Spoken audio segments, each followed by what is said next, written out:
पुढे आहे इकडं पुढं हळू साईडला पाहिजे पाय हे तुमच्या डोळ्यासमोर हे पुढे पुढे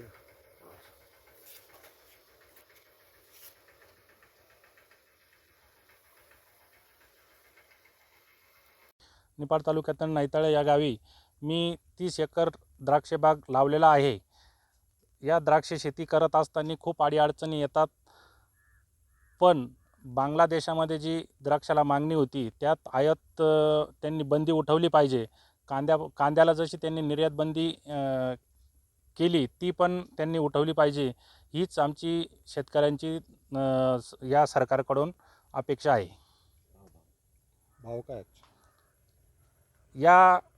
या मालाला कमीत कमी 50-60 रुपये भाव पाहिजे होता, पण अशी परिस्थिती आली की 17-18 रुपये 25 रुपयापर्यंत या मालाचे आम्हाला पैसे होतात. त्यातून खर्चही फिटत नाही, पण एकरी 2 लाख रुपयाच्या आसपास खर्च येतो.